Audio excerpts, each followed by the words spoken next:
Hello students, आज हम वापस केमिकल बॉन्डिंग को कंटिन्यू कर रहे हैं और केमिकल बॉन्डिंग में हम आयनिक बॉन्ड्स पढ़ रहे हैं। और आयनिक बॉन्ड की हमने पहले फॉर्मेशन पढ़ा, फॉर्मेशन के बाद उसके फेवरेबल कंडीशन पढ़ा कि किन किन कंडीशन में आयनिक बॉन्ड का फॉर्मेशन होगा।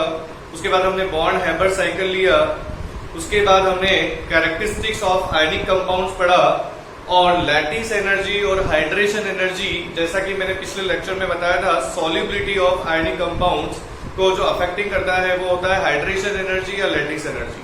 तो उसका लिंक डिस्क्रिप्शन बॉक्स में है, वहां जाकर के आप देख सकते हैं।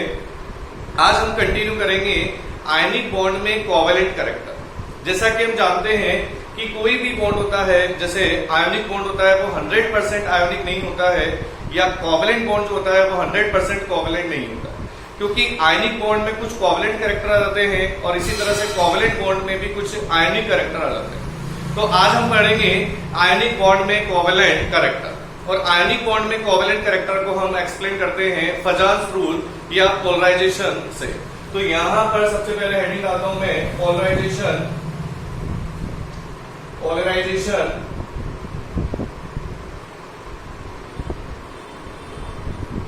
या इसी को हम बोलते हैं फजाल्स रूल।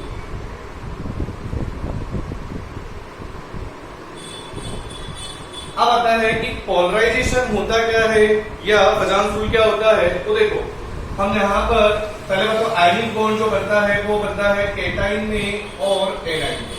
यह केटाइन होता है और यह एनाइन होता है। यहाँ पर केटाइन और एनाइन के बीच में इलेक्ट्रॉन का कंप्लीट ट्रांसफर होता है तो आयनिक बॉन्ड बनता है।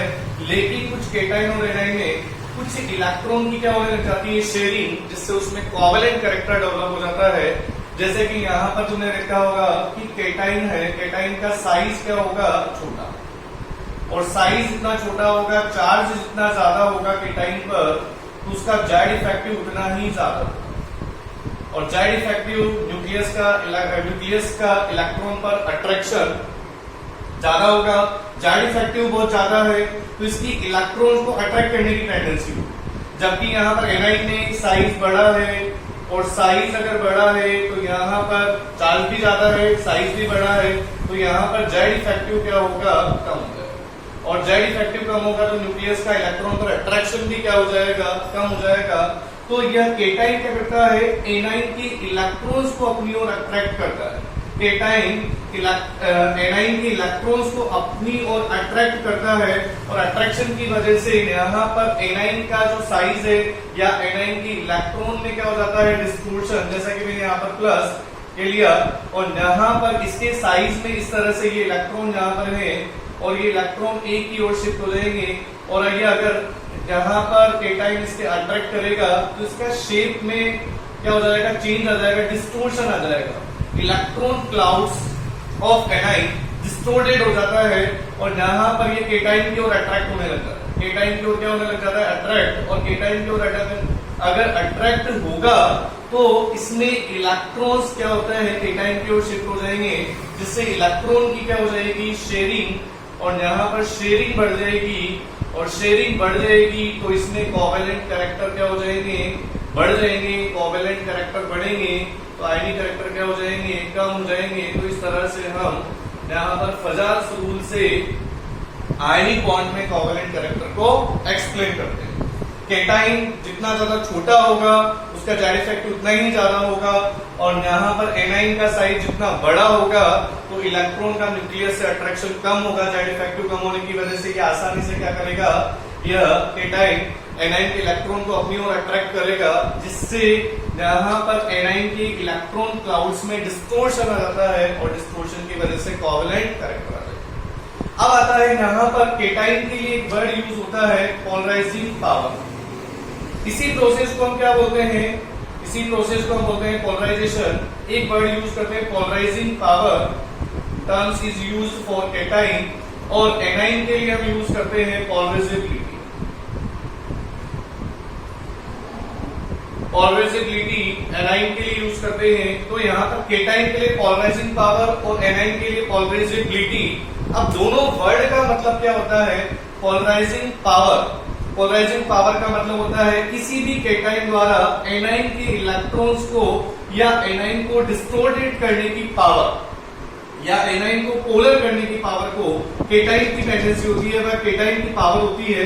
तो केटाइन की वह पावर जो एनाइन को पोलर करे या एनाइन के इलेक्ट्रॉन को डिस्टोर्ट करे, उसे ही हम क्या बोलते हैं, पोलराइजिंग पावर। और polarising power word is used for cation.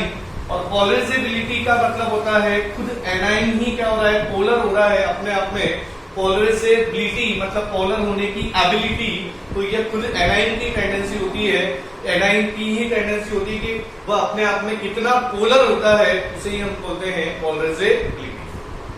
अब आता है कि पोलराइजिंग पावर और पोलराइजेबिलिटी को अफेक्टेड करने वाले फैक्टर कौन कौन से होते हैं। तो यहां पर हमें लिखते हैं पोलराइजिंग पावर डायरेक्टली प्रोपोर्शनल होता है charge of cation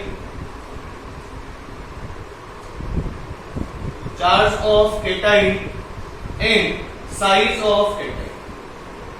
inversely proportional होता है साइज ऑफ केटाइन। चार्ज जितना ज्यादा होगा तो साइज उतना ही क्या होगा, कम हो जाएगा, या साइज जितना कम होगा तो पोलराइजिंग पावर भी उतनी ज्यादा होगी। तो पोलराइजिंग पावर डायरेक्टली प्रोपोर्शनल होता है चार्ज ऑफ केटाइन के और इनवर्सली प्रोपोर्शनल होता है साइज ऑफ केटाइन। इसी तरह से आता है पोलराइजेबिलिटी वर्ड। तो पोलराइजेबिलिटी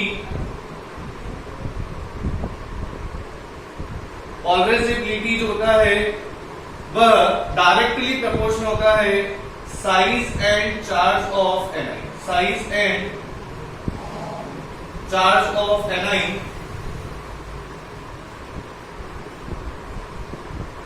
यहां पर दोनों के डायरेक्टली प्रोपोर्शनल। अब आता है कि यहां पर केटाइन में चार्ज ज्यादा होगा, साइज कम होगा, तो उसकी पोलराइजिंग पावर उतनी ही ज्यादा होगी, वह एनाइन को उतना ही ज्यादा डिस्टोर्टेड करेगा, तो उसमें कोवेलेंट कैरेक्टर उतने ही ज्यादा है। पोलराइजेबिलिटी एनाइन के लिए हम यूज करते हैं, और एनाइन की जितनी ज्यादा पोलर होने की टेंडेंसी होगी तो उसमें कोवेलेंट कैरेक्टर उतने ही ज्यादा आएंगे, इलेक्ट्रॉन की शेयरिंग उतनी ज्यादा होगी। तो यहाँ पर पोलराइजेबिलिटी ज्यादा होने से कोवेलेंट कैरेक्टर बढ़ेगा। तो इस तरह से हम यहाँ पर फजान्स रूल को एक्सप्लेन करते हैं। नेक्स्ट हम फजान्स रूल या पोलराइजेशन प्रोसेस को हम एग्जांपल से एक्सप्लेन करते हैं। तो इसमें सबसे फर्स्ट में एग्जांपल लेता हूं, यहां पर LiCl BeCl2 BCl3 और CCl4। अब इसमें बताओ सबसे ज्यादा कोवेलेंट कैरेक्टर इसमें होगा, या कोवेलेंट कैरेक्टर का ऑर्डर क्या होगा, तो या कोवेलेंट नेचर का ऑर्डर क्या होगा। तो देखो यहाँ पर सबसे फर्स्ट क्लोरीन कॉमन है, लिथियम पर +1 चार्ज है, बेरिलियम पर +2 चार्ज है, बोरोन पर +3 चार्ज है और कार्बन पर +4। पॉजिटिव चार्ज या केटाइन पर चार्ज इंक्रीज होने से पोलराइजिंग पावर इंक्रीज होगी, या यहाँ पर पोलराइजिंग पावर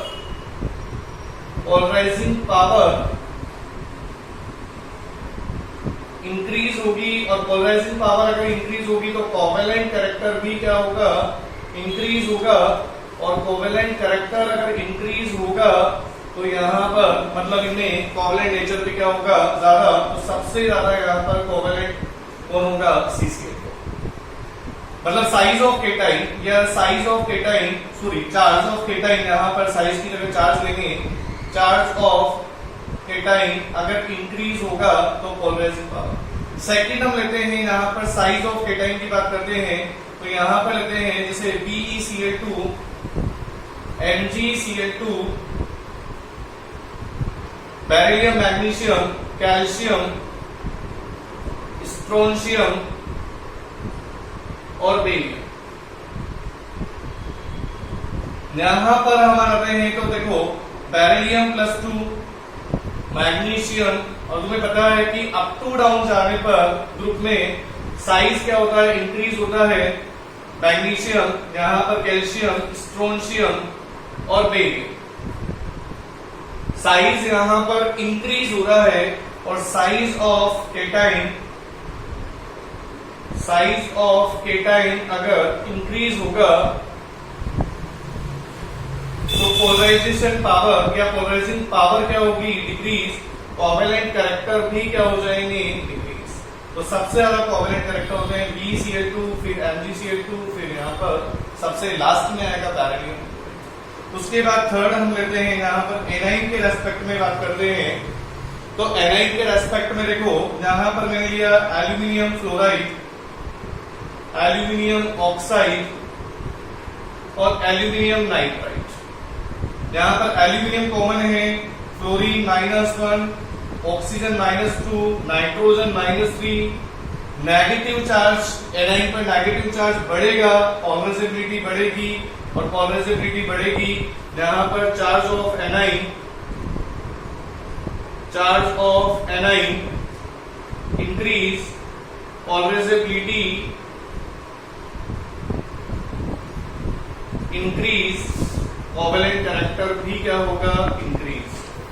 उसके बाद में फोर्थ हम यहाँ पर लेते हैं, जहां पर जैसे मैंने लिया PbF2, PbCl2, PbBr2 और PbI2। तो यहां पर एनाइन का साइज देखते हैं और एनाइन के साइज में फ्लोरीन, क्लोरीन, ब्रोमीन, आयोडीन में साइज बढ़ रहा है और साइज और चार्ज बढ़ेगा तो पॉलराइजेबिलिटी बढ़ेगी, कोवेलेंट कैरेक्टर बढ़ेगा। यही यहां पर लेते हैं जैसे LiF, LiCl, LiBr और Li। वही लिथियम कॉमन है, जहां पर फ्लोरीन, क्लोरीन, ब्रोमीन में आयोडीन का साइज ज्यादा है तो पॉलराइजेबिलिटी यहाँ पर भी क्या होगी, ज्यादा, कोवेलेंट कैरेक्टर ज्यादा होंगे। अब ये तो हमने देखा S ब्लॉक के केटाइन, ओनली S ब्लॉक। अब हम यहाँ पर अगर तुम्हें P ब्लॉक के केटाइन भी दे दे या D ब्लॉक के केटाइन भी दे दे तो उसमें हम कंपेयर कैसे करेंगे। तो नेक्स्ट स्टूडेंट्स, जैसा कि मैं नेक्स्ट बता रहा था कि हमारे पास S ब्लॉक का केटाइन आ जाए, P ब्लॉक का केटाइन आ जाए या D ब्लॉक का केटाइन आ जाए तो उसमें हमसे कंपेयर पूछा जाए कि उसमें कोवेलेंट कैरेक्टर या कोवेलेंट नेचर का ऑर्डर क्या होगा या पोलराइजिंग पावर का ऑर्डर क्या होगा। तो यहाँ पर हम देखते हैं उसमें कि order of polarising power when cation having same charge and equal size, approximate equal size हो कैटाइन की, तो उसमें हम पोलराइजिंग पावर कैसे निकालेंगे। तो हमारे पास तीन तरह के कैटाइन है और डी ब्लॉक के कैटाइन कौन सा कॉन्फ़िगरेशन शो करते हैं, सूडो इनर्ट गैस कॉन्फ़िगरेशन, जो 11 और 12 ग्रुप के एलिमेंट्स करते हैं, 11 और 12 ग्रुप के यहाँ पर एलिमेंट्स करते हैं, यहाँ पर 11 और 12 ग्रुप के एलिमेंट्स करते हैं। उसके बाद आता है इनर्ट पेयर इफेक्ट, और इनर्ट पेयर इफेक्ट में क्या होता है, यहाँ पर ये पी ब्लॉक के एलिमेंट शो करते हैं जिसमें बाहर वाले NS पर क्या होता है, न्यूक्लियस का अट्रैक्शन ज्यादा लगता है क्योंकि यहाँ पर डी की पुअर शील्डिंग होती है, इसलिए S के इलेक्ट्रॉन क्या हो जाते हैं, इनर्ट, और ये inert pair effect P block के केटाइन शो करते हैं। और यहाँ पर इनर्ट गैस कॉन्फ़िगरेशन जनरली जो आता है NH2NP6, यह S ब्लॉक के केटाइन शो करते हैं। अब आता है कि पोलराइजिंग पावर, तो यहाँ पर मैंने ऑर्डर पहले से लिखा हुआ है, देखो सूडो इनर्ट गैस या डी ब्लॉक के केटाइन की पोलराइजिंग पावर ज्यादा होगी, फिर पी ब्लॉक की, फिर S ब्लॉक की। ऐसा क्यों होता है, क्योंकि यहाँ तो डायरेक्ट डी ब्लॉक में जो इलेक्ट्रॉन फिल होते हैं, लास्ट इलेक्ट्रॉन वो डी में आते हैं, और डी की पुअर शील्डिंग होने की वजह से जेड इफेक्टिव बढ़ जाता है, और जेड इफेक्टिव जितना ज्यादा होगा तो पोलराइजिंग पावर उतनी ज्यादा होगी। फिर उसके बाद में आता है पी ब्लॉक और फिर उसके बाद में आता है एस ब्लॉक। अब इसी चीज को हम एक एग्जांपल से समझते हैं।